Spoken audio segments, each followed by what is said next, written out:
Evangelho, quinta-feira da 12ª semana do Tempo Comum. O Senhor esteja convosco, Ele está no meio de nós. Proclamação do Evangelho de Jesus Cristo segundo São Mateus. Glória a vós, Senhor. Naquele tempo disse Jesus a seus discípulos: Nem todo aquele que me diz Senhor, Senhor entrará no reino dos céus, mas o que põe em prática a vontade de meu Pai que está nos céus. Naquele dia muitos vão me dizer: Senhor, Senhor, não foi em teu nome que profetizamos? Não foi em teu nome que expulsamos demônios? E não foi em teu nome que fizemos muitos milagres? Então eu lhes direi publicamente: Jamais vos conheci.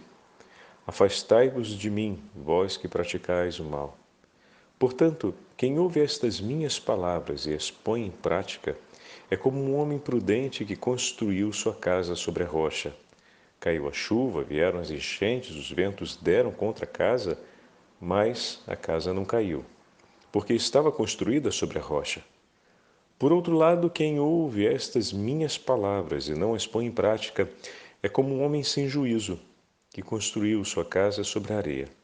Caiu a chuva, vieram as enchentes, os ventos sopraram e deram contra a casa, e a casa caiu, e sua ruína foi completa. Quando Jesus acabou de dizer estas palavras, as multidões ficaram admiradas com seu ensinamento. De fato, ele as ensinava como quem tem autoridade e não como os mestres da lei. Palavra da salvação. Glória a vós, Senhor. Quinta-feira da 12ª semana do Tempo Comum, em nome do Pai, do Filho e do Espírito Santo. Amém. Queridos irmãos e irmãs, nessa quinta-feira ocorre a solenidade de São Pedro e São Paulo apóstolos. Porém, para uma maior participação dos fiéis, a Igreja no Brasil transfere a solenidade de hoje para o domingo sucessivo. Então, o 13º domingo do Tempo Comum dará espaço para a celebração da solenidade dos apóstolos São Pedro e São Paulo. Ao invés disso, na cidade de Roma, hoje se celebra a festa patronal, ou seja, são os patronos da cidade de Roma, e se celebra segundo o calendário universal, nessa mesma quinta-feira, pois aqui é feriado, né? Na cidade de Roma. Então, se celebra a festa ordinariamente no seu dia, que é essa quinta-feira.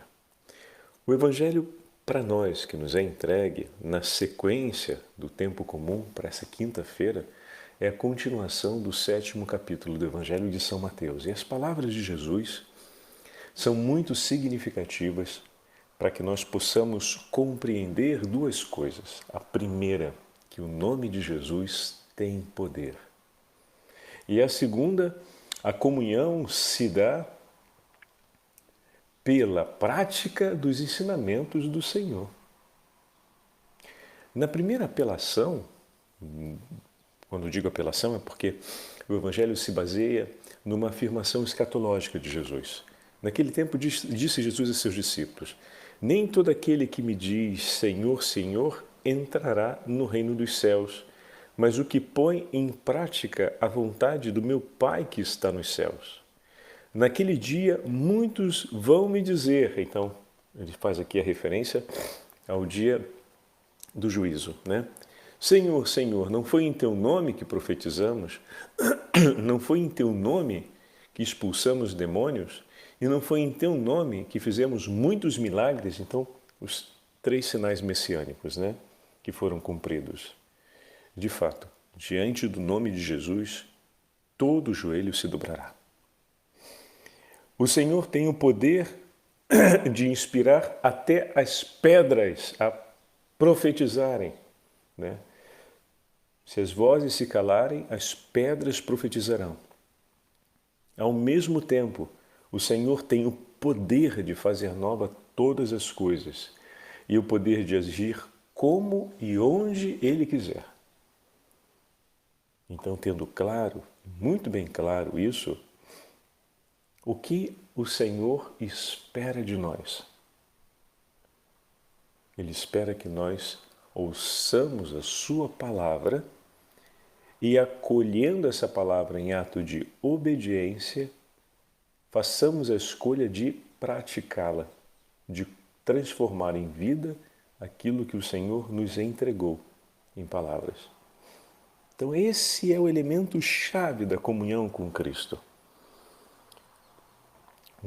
Recapitulando, o nome de Jesus tem poder. Toda vez que ele foi invocado contra o demônio, ele abalará os infernos e fará desmoronar os abismos infernais, porque o nome do Senhor Jesus é o nome que foi dado sobre o céu e a terra, para que todo aquele que professe e proclame o nome do Senhor seja salvo. Então, o nome do Senhor foi nos entregue em favor da nossa salvação, mas é o nome vitorioso de Cristo.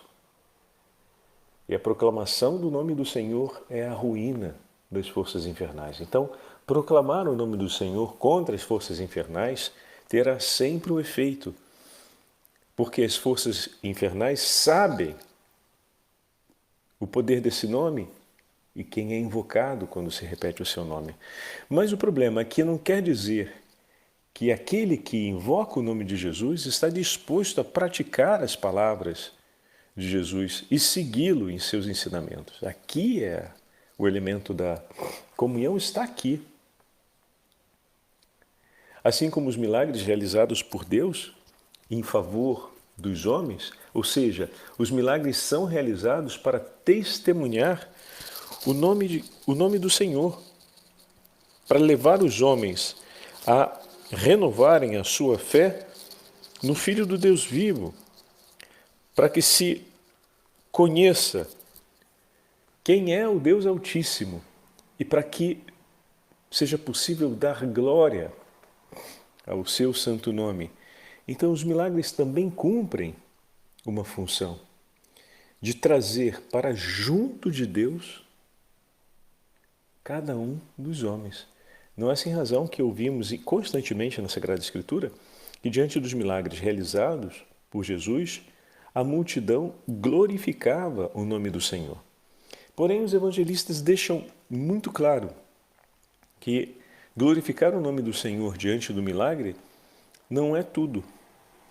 Esse era o primeiro passo para muitos seguirem Jesus, pois ouviam a pregação, como termina hoje o texto, e percebiam que Jesus ensinava com autoridade. Não era como os fariseus, não significa que os fariseus não tivessem a autoridade, mas a autoridade a qual se refere o evangelista aqui é aquela que vem de uma expressão que nós poderíamos, para tornar simples, usar daqui da Itália, quando se fala um homem de um único pedaço, um uomo da un pezzo, o que significa uma pessoa inteira, ou seja, não se vê duas realidades, o que diz e o que vive. Tudo aquilo que vive é expressão daquilo que diz. Tudo aquilo que pratica é expressão da sua fé. Nele não há ambiguidade. Tudo é transparente e perfeitamente compreensível. Porque esse Senhor é sempre o mesmo. Não é como os fariseus que entre o ensinamento e a prática se viu uma distância muito grande. Então, os milagres, eles constantemente, durante o Evangelho, chamam o povo de Deus a glorificar. E depois os evangelistas acrescentam que muitos na multidão o seguiam. Nem todos o seguiam. Muitos contemplavam seus milagres, mas não se davam ao compromisso de seguir esse mestre, ou seja, de ouvi-lo e de colocar em prática o seu ensinamento. Depois, em outro momento, tem ainda a distinção, tem aqueles que seguem o Senhor pelos ganhos que adquirem por estarem, de alguma forma, próximo dele, mas ainda não têm um coração decidido a ter consigo as palavras desse mestre e a viver a vida desse mestre. Assim, são aqueles que na multiplicação dos pães seguem porque comeram os pães e gostaram dos pães, ou seja, foi bom estar perto de alguém que pode realizar tais coisas, né? Mas não para guardar no coração a palavra, não para seguir a vida desse Senhor e os ensinamentos desse Senhor, mas estar junto dele para recolher dele o que é necessário para si. Então, a segunda parte do Evangelho de hoje, o Senhor nos fala a respeito de uma metáfora. Ele nos entrega uma imagem que se torna bem significativa. Uma casa construída sobre a areia e uma casa construída sobre a rocha. O alicerce firme sobre o qual se estabelece a construção de uma casa, ou seja, uma casa ela não é construída para um momento da vida, mas para uma vida inteira. Construir a casa significa edificar ali a sua história. Hoje, talvez essa percepção para a gente seja um pouco diminuída sobre esse símbolo, porque nós podemos mudar de residência com muita facilidade, né? Ao longo de uma inteira vida, não são frequentes os casos em que uma pessoa vive a vida inteira numa mesma residência, né? A maioria de nós hoje vive mudanças, né? A gente passa a habitar em outro lugar e são poucos aqueles que, quando da casa dos pais vai viver em uma outra residência, se casa, vai constituir agora sua família em uma outra residência, compra o terreno e constrói sua casa. Normalmente a gente faz um aluguel, a gente passa de um lugar para o outro, ou fica um período maior com os pais para poder comprar a própria casa ou dar entrada, enfim. Mas apesar dessa diferença entre aquele tempo e o nosso tempo, o símbolo é sempre o mesmo, né? Quando a gente fala da construção de uma casa, significa a edificação de uma vida. Então, construir uma casa significa construir a sua história de vida. Quem constrói uma história de vida alicerçada sobre um fundamento seguro, sólido, essa história de vida permanece de pé e suporta as intempéries da própria vida, as tempestades que virão, os ventos que soprarão, porque a vida é feita por episódios desse tipo. E uma casa bem alicerçada, ou seja, uma história de vida bem alicerçada, suportará tudo isso. Se não for bem alicerçada, for construída, por exemplo, sobre areia, que é a primeira coisa que se move em meio às tempestades, em meio aos ventos, a primeira coisa que se move é o quê? É a base, e pronto. A partir dali não vai ficar mais nada em pé. Se a base se move, tudo que está construído sobre essa base vai se mover também. Então significa dizer que uma vida que não está alicerçada sobre um fundamento seguro, com as mudanças do tempo e as agitações da história, terminará ou desmoronando ou se modificando por completo. Ou seja, é instável. Por isso, o Senhor propõe de uma maneira muito clara que o Evangelho seja a base fundamental para a construção da nossa história de vida. Nós somos chamados a construir uma história de vida fundada sobre o Evangelho. Meu irmão e minha irmã, não tem aventura mais desafiadora e magnífica do que essa. Vale a pena.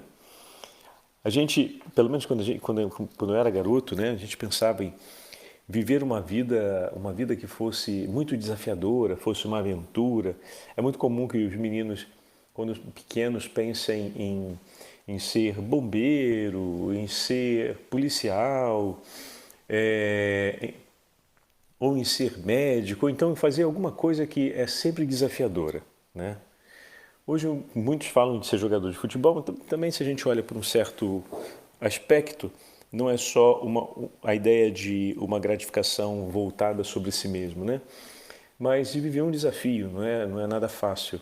Se a gente pensa um jogador de futebol que tem uma vida projetada para a internacionalidade, você tem que estar mudando constantemente de país, de língua, de treinador, de exigência.